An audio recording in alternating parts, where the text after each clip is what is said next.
1994 August 6 அமெரிக்காவில் உள்ள Michigan என்ற இடத்துல லேக் ஓரியன் என்ற ஒரு சின்ன கிராமம். காலையில ஒரு 8 மணி ஆயிருக்கும். லேக் ஓரியனில் உள்ள ஒரு அப்பார்ட்மெண்ட் காம்ப்ளெக்ஸோட பார்க்கிங் லாட்ல மெயின்டெனன்ஸ் ஒர்க் பண்ணிட்டு இருந்த இந்த ஜேம்ஸ் என்ற ஒரு ஆள் திடீரென அந்த பார்க்கிங் லாட்டுக்கு ஒரு பையன் பயந்து ஓடி வரான். ஜேம்ஸோட பக்கத்துல வந்ததும் அவன் அப்படியே விழுந்துட்டான். அப்பவே ஜேம்ஸ் அவன் பக்கத்துல வந்துட்டு விஷயம் என்னன்னு கேட்டான். இந்த 16 வயசான கெவின் ஜூனியர் என்ற இந்த பையன் சொன்னது என்னன்னா, என்னோட அப்பா வீட்டுல இறந்து கிடக்குறாங்க, வீடு ஃபுல்லா ரத்தமா இருக்கு அப்படின்னு தான் சொல்லியிருந்தான். அப்பாவே ஜேம்ஸ் கெவினையும் கூட்டிட்டு அவனோட அபார்ட்மெண்ட்டுக்கு போனாங்க. அந்த பையன் சொன்னது நிஜமா இருந்துச்சு. லிவிங் ரூம் முழுசாக ரத்தம் தளங்கட்டி நின்றுட்டு இருந்துச்சு. 43 வயசான கெவின் போயஸ் சீனியர் அங்க இறந்து கிடக்குறாரு. அப்பவே ஜேம்ஸ் எமர்ஜென்சி நம்பருக்கு கூப்பிட்டு இந்த விஷயத்த சொன்னாங்க. இந்த விஷயத்தை தொடர்ந்து ஆக்லாண்ட் போலீஸ் அந்த இடத்துக்கு வந்தாங்க. போலீஸுக்கு இதை பார்த்துட்டு என்ன தெரிய வந்துச்சுன்னா, இந்த கொலைபாதகம் நடந்துட்டு மணிக்கூர்கள் ஆச்சு. கெவின் போயோட பையன் கெவின் ஜூனியர் வந்துட்டு அந்த ஒரு நாளைக்கு முன்னாடி அவனோட கேர்ள் ஃப்ரெண்டோட வீட்டுல தங்கிட்டு இருந்தான். அதனால அன்னைக்கு என்ன நடந்துச்சு என்றது அவனுக்கு தெரியல. அந்த வீட்டோட பொருட்கள் எல்லாமே கலைஞ்சதுனால இது ஒரு ராபரி அட்டெம்ப்ட் ஆயிருக்கும் என்று போலீஸ் முதல்ல நினைச்சாங்க. தன்னோட அப்பாவோட கன்ஸ் எல்லாம் மிஸ் ஆயிருக்குன்னு போலீஸ் கிட்ட கெவின் ஜூனியர் அந்த பையன் சொன்னான். ஆனா அந்த வீட்டுல இருக்கிற பணம் ஒண்ணுமே திருட்டு போல. கெவின் ஜூனியரோட பர்ஸ் மட்டும் போயிருக்கு. இதுதான் போலீஸ்க்கு கன்ஃபியூஷன் ஏற்படுத்திச்சு. நிஜத்துல என்ன ஆயிருக்கும் அந்த வீட்டுல அன்னைக்கு நடந்தது? நம்மளோட இன்வெஸ்டிகேஷன் எங்க ஆரம்பிக்க போறோம் நாம. 1951 மிஷிகனில் உள்ள டெட்ராய்ட் என்ற இடத்துலதான் கெவின் பாய்ட் சீனியர் பிறந்தது. 1970 தான் கெவின் பாய்ட் என்ற இந்த ஆள் லின் என்ற ஒரு பொண்ணை பார்த்து விரும்புறதுக்கு ஆரம்பிச்சான். 1975 2 பேரும் கல்யாணம் கூட பண்ணினாங்க. 2 வருஷத்துக்கு அவங்களுக்கு ஒரு பையன் பிறந்தாரு. அவனோட பேரை கெவின் ஜூனியர் என்று வச்சாங்க. லேக் ஓரியோனில் ஒரு அப்பார்ட்மெண்ட் வாங்கி அங்கவே ஃபேமிலியாக தங்கினாங்க. டூல்ஸ் ரெண்டுக்கு கொடுக்குற ஒரு ஷாப்பை வச்சிருந்தான். நல்லாவே சம்பாதிக்கவும் செஞ்சுட்டு இருந்தா இந்த கெவின் பாய். நிறைய ப்ராப்ளம்ஸ் ஒண்ணுமே இல்லாம போயிட்டு இருந்தா இந்த ஃபேமிலியில ஆல்கஹால் ஒரு வில்லனாக மாறிச்சு.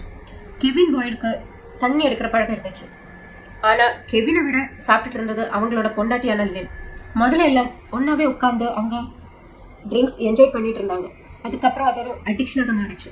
இந்த தண்ணி அடிக்கிறது நிறையவே பாதிச்சது லின்னை தான். அவள் ஒரு ஆல்கஹாலிக்காக மாற ஆரம்பிச்சா. 24 மணிக்கூர் நேரம் லின்னுக்கு ஆல்கஹால் இல்லாம நிக்க கூட முடியாது. இந்த மாதிரி ஆனதுக்கு அப்புறம் கெவின் அவளை ஒரு டி அடிக்ஷன் சென்டருக்கு மாத்திட்டான்.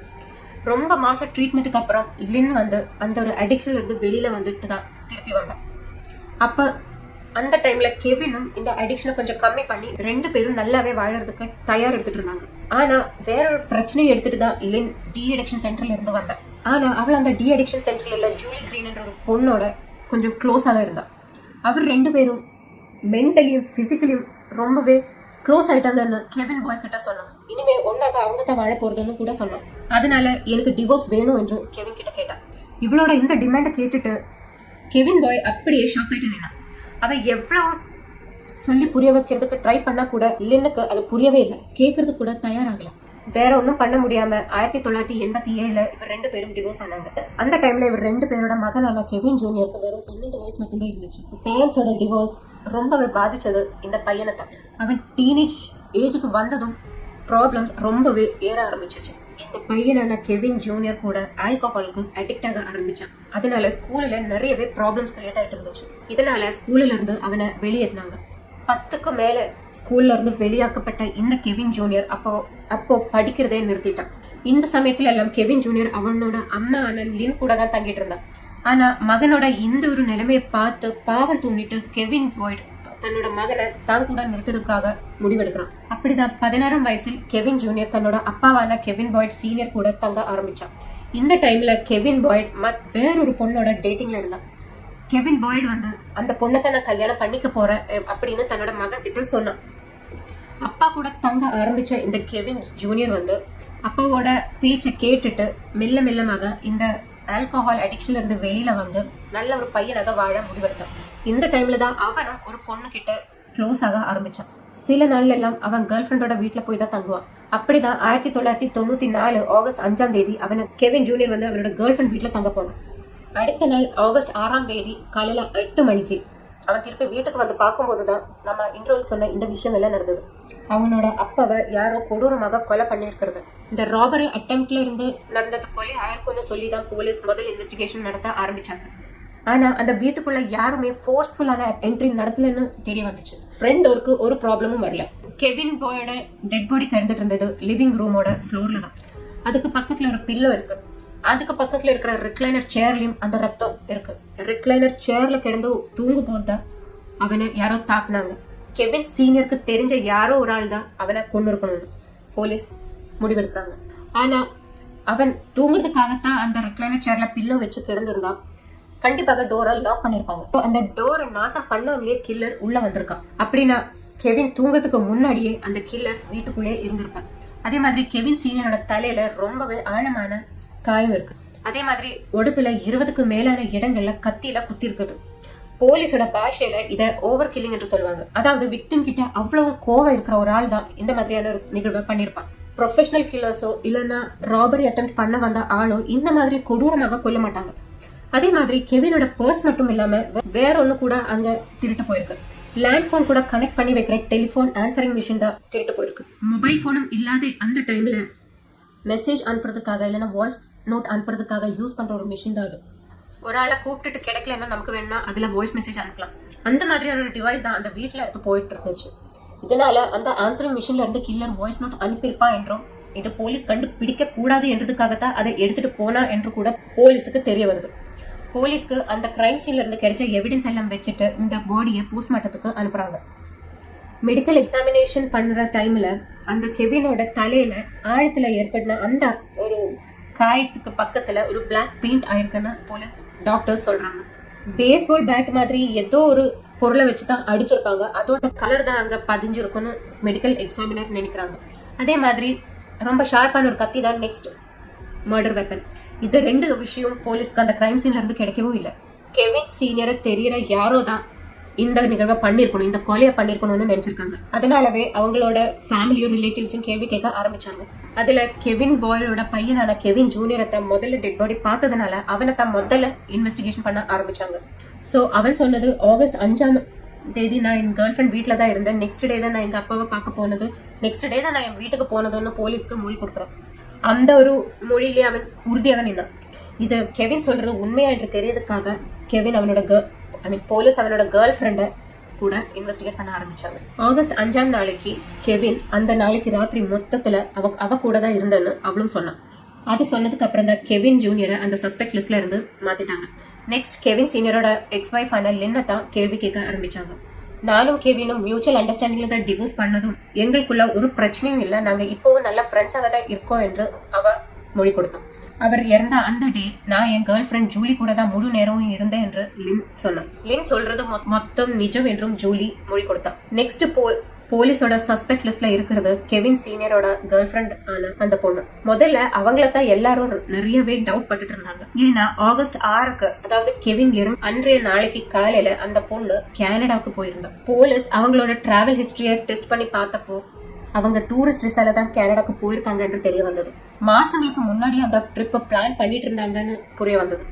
அதே மாதிரி ஆகஸ்ட் 5க்கோ 6க்கோ கெவின் சீனியரோட வீட்டுக்கு வந்ததாக ஒரு ப்ரூஃபும் இல்லை. கெவின் சீனியரோட ஃப்ரெண்ட்ஸும் ரிலேட்டிவ்ஸும் எல்லாரையுமே கேள்வி கேட்டதுக்கு அப்புறமும் டவுட் படுற அளவுக்கு யாரும் தெரியல. ஒரு வாரத்துக்கு அப்புறம் தான் இந்த கேஸ்ல முதல் லீடே கிடைச்சது. ஓக்லாண்ட்ல இருக்கிற பார்கள்ல மியூசிக் பேண்ட் நடத்துற ஒரு பையன், ஒரு மியூசிஷியன் போலீஸ் ஸ்டேஷன்ல கால் பண்ணி ஒரு விஷயத்த சொன்னான். தன்னோட காரோட பின் சீட்ல இருந்து ஒரு பர்ஸ் கிடைச்சிருக்கு.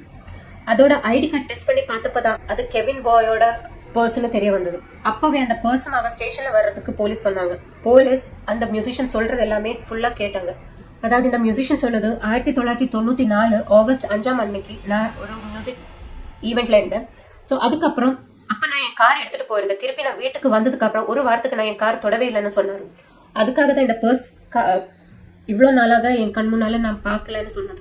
போலீஸ் அதை பர்ஸை டெஸ்ட் பண்ணி பார்த்தப்போ அதுக்குள்ள நிறையவே பணம் இருந்துச்சு. கெவின் சீனியரோட ஐடி கார்டோ கிரெடிட் கார்டோ ஒண்ணுமே நஷ்டமாகல. அதனால திருட்டு இல்ல இந்த கொலைபாதகத்தோட மோட்டிவ்னு போலீஸ்க்கு தெரிய வந்துச்சு. அந்த ஆகஸ்ட் 5 ராத்திரி 10 மணில இருந்து ஆகஸ்ட் 6க்கு காலையில 3 மணிக்குள்ளதான் கெவின் பாயோட கொலைபாதகம் நடந்துச்சு. என்ன இருந்தாலும் கில்லர் யாருன்னு மட்டும் போலீஸ்க்கு கண்டுபிடிக்கவே ஆகல. இந்த டைம்ல தான் திடீரென ஒரு விஷயத்த சொல்லி போலீஸ் முன்னாடி வர்றா. டொனால்ட் லூக்குன்னு தான் அந்த ஆளோட பேரு. கெவின் சீனியரோட டூல்ஸ் ஷாப்ல வேலை பண்ணிட்டு இருந்தவன் தான் இவன். ஸோ அவன் சொன்னா அவங்களோட மர்டர்ல எனக்கு ஒரு சந்தேகம் இருக்குன்னு சொல்லிட்டு இருந்தான். டொனால்டுக்கு அந்த லின்னு தான் டவுட் இருந்துச்சு, கெவின் சீனியரோட எக்ஸ் வைஃப். ஏன்னா அவங்களோட கடைசி சடங்குகள்ல லின் வரவே இல்லைன்னு தான் அந்த டொனால்டு சொல்லிட்டு இருந்தான். எக்ஸ் ஹஸ்பண்டோட இறப்புக்கு வரல என்ற ஒரு காரணத்துக்காக ஒரு எக்ஸ் வைஃபை சந்தேகப்பட முடியாது என்று போலீஸ் சொன்னப்போ டொனால்டு இன்னொரு விஷயம் கூட சொன்னார். சாகிறதுக்கு நாளைக்கு லின் மட்டும் இல்லை, கெவின் ஜூனியர் கூட அந்த இறப்புக்கு வரவே இல்லை அப்படின்னு சொன்னாங்க. லின் மட்டும் இல்லை, கெவின் ஜூனியர் கூட அந்த சடங்குக்கு வரவே இல்லைன்னு கூட டொனால்டு போலீஸ் கிட்ட சொன்னாங்க. கெவின் சீனியரோட அந்த டூல் ஷாப்போட அந்த ஓனர்ஷிப்பை மாத்துறதுக்கான வேகத்துல இந்த லின் இருந்தாங்க. அது மட்டும் இல்லாம கெவினோட ஆஃபீஸ்ல ஒரு லாக்கர் இருக்கும், அதுக்குள்ள ரொம்பவே முக்கியமான ரொம்பவே விலை மதிக்க முடியாத நிறைய விஷயங்கள் இருக்கு. அது ஒரு டிஜிட்டல் லாக்கர், அதுக்குள்ளதான் நிறைய டாக்குமெண்ட்ஸ் நிறைய பணமும் அவர் வச்சிருப்பாங்க. அது ஒரு செக்யூரிட்டி டீடைல்ஸ் ஒரு பேப்பர்ல எழுதி அவங்க பர்ஸ்ல தான் வச்சிருப்பாங்க அப்படின்னு சொன்னாரு. கிரைம் சீன்ல இருந்து எதுக்கு அந்த பர்ஸ் போச்சுன்னு அப்புறம் அந்த பர்ஸ்ல இருக்கிற பணம் எதுக்கு எடுக்கலன்னு போலீஸ்க்கு இப்போ கிளியராக ஒரு பிக்சர் கிடைச்சிச்சு. அந்த பர்ஸ் போலீஸ் கையில இருக்கிறதுனால போலீஸ் அதை டீட்டெயிலாக அனலைஸ் பண்ணாங்க. அப்பதான் அந்த செக்யூரிட்டி கோட் எழுதின அந்த பேப்பர் மட்டும் அதுக்குள்ள இருக்கல, அது யாரும் எடுத்துருக்காங்க. அதனால இதெல்லாம் லின்னுக்கு எதிர இந்த ஒரு நிகழ்வு லின்னுக்கு எதிரானதுனால போலீஸ் திருப்பி அவங்கள கேள்வி கேட்க ஆரம்பிச்சாங்க. ஆனா முதல்ல கொடுத்த அந்த உறுதியாக நின்னாங்க. அது மட்டும் இல்லாம கெவின் சீனியரோட இப்போத கேர்ள் ஃப்ரெண்டு மேலேயும் இவ குத்தம் சொல்லிட்டு இருந்தா. என்ன இல்ல, நீங்க அவ்வளவுதான் சந்தேகப்படணும்னு சொன்னாங்க. அந்த நிகழ்வு நடந்ததுக்கு அப்புறம் கெவினோட இறப்பு நடந்த நாளைக்கே அவ கனடாக்கு போகணும்னா அப்பவே உங்களுக்கு தெரிய வேண்டாம யார் கொண்டு இருக்கணும்னு நீங்க கேள்வி கேட்க வேண்டியது என்ன இல்ல அவ்வளவுதானு இவ போலீஸ் கிட்ட சொன்னான். ஆனா போலீஸ்க்கு லின் மேல இருக்கிற டவுட் ஏறத்தான் செஞ்சிச்சு. ஆனா லின் தான் இந்த கொலை பண்ணிருக்காளோ, லின் தான் இந்த பர்ஸ் எடுத்திருக்காளோ இருக்கிற ஒரு டைரக்ட் எவிடன்ஸும் போலீஸ்க்கு கிடைக்கல. அதனால போலீஸ்க்கு டைரக்டாக ஒண்ணுமே பண்ண முடியல. திருப்பி கொஞ்ச நாள் ஆச்சு.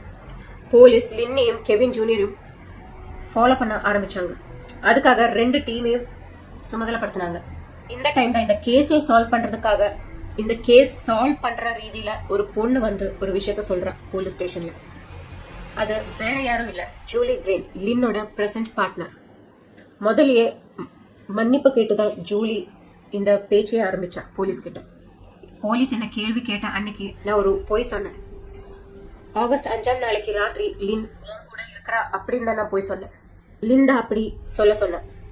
நீ அப்படி சொல்லலன்னா போலீஸ் என்ன சந்தேகப்படுவாங்க, நான் தான் அப்புறம் கொலை பண்ணேன்னு நினைச்சுப்பாங்கன்னு சொல்லிட்டு அதனாலதான் நீ அப்படி சொல்லணும்னு போலீஸ் சொன்னாங்க. ஆனா லின் கொஞ்ச நாளைக்கு முன்னாடி என் மகனுக்காக நான் கெவினை கொன்னுட்டேன்னு ஜூலி கிட்ட சொல்லிட்டு இருந்தான். இதனால ஜூலிக்கு ரொம்பவே பயமாச்சு. அதுக்காகத்தான் போலீஸ் கிட்ட வந்து இந்த உண்மையை சொல்ல முடிவெடுத்தான்.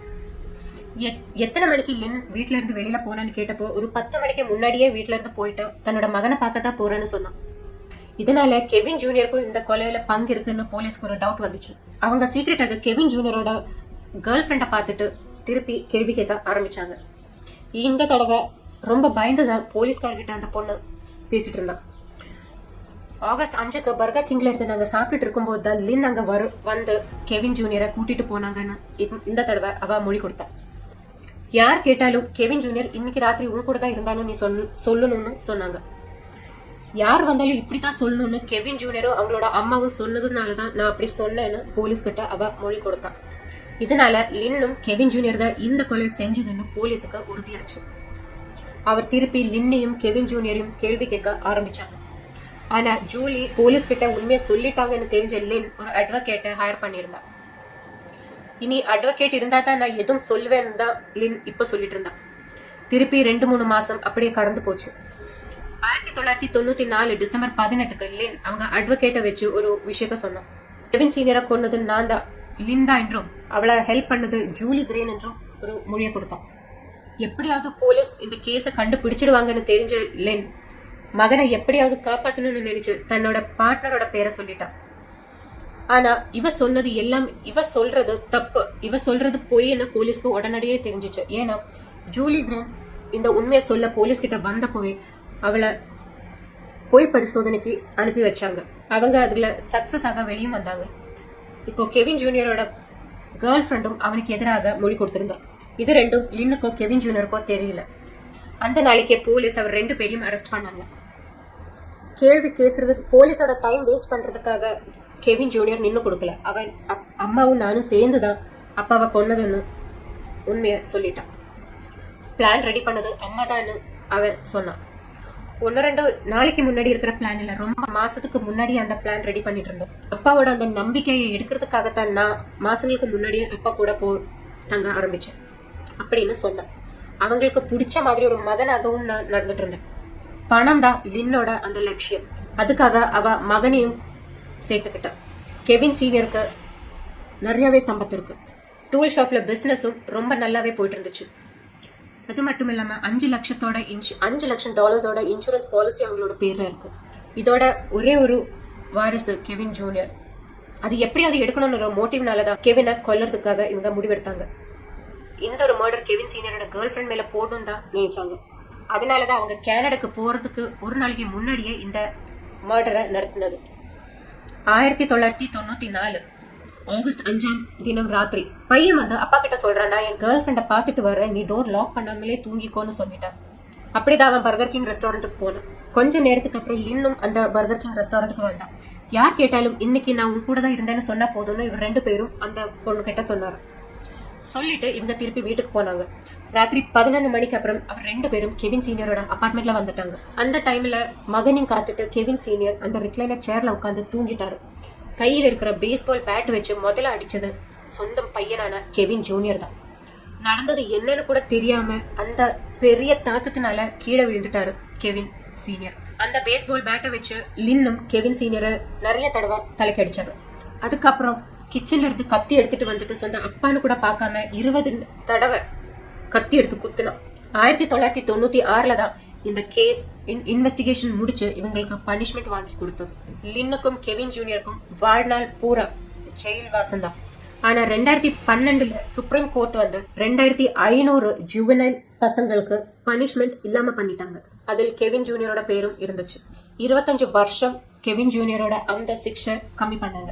2020 ஜனவரியில் கெவின் ஜூனியர் ஜெயில இருந்து வெளியில வந்துட்டான். லின் இனிமே ஜெயில இருந்து வெளியில வரமாட்டான். இந்த கேஸை பத்தி நீங்க என்ன நினைக்கிறீங்கன்னு கமெண்ட்ஸ்ல சொல்லுங்க. மீண்டும் இன்னொரு வீடியோ பார்க்கலாம். நன்றி, வணக்கம்.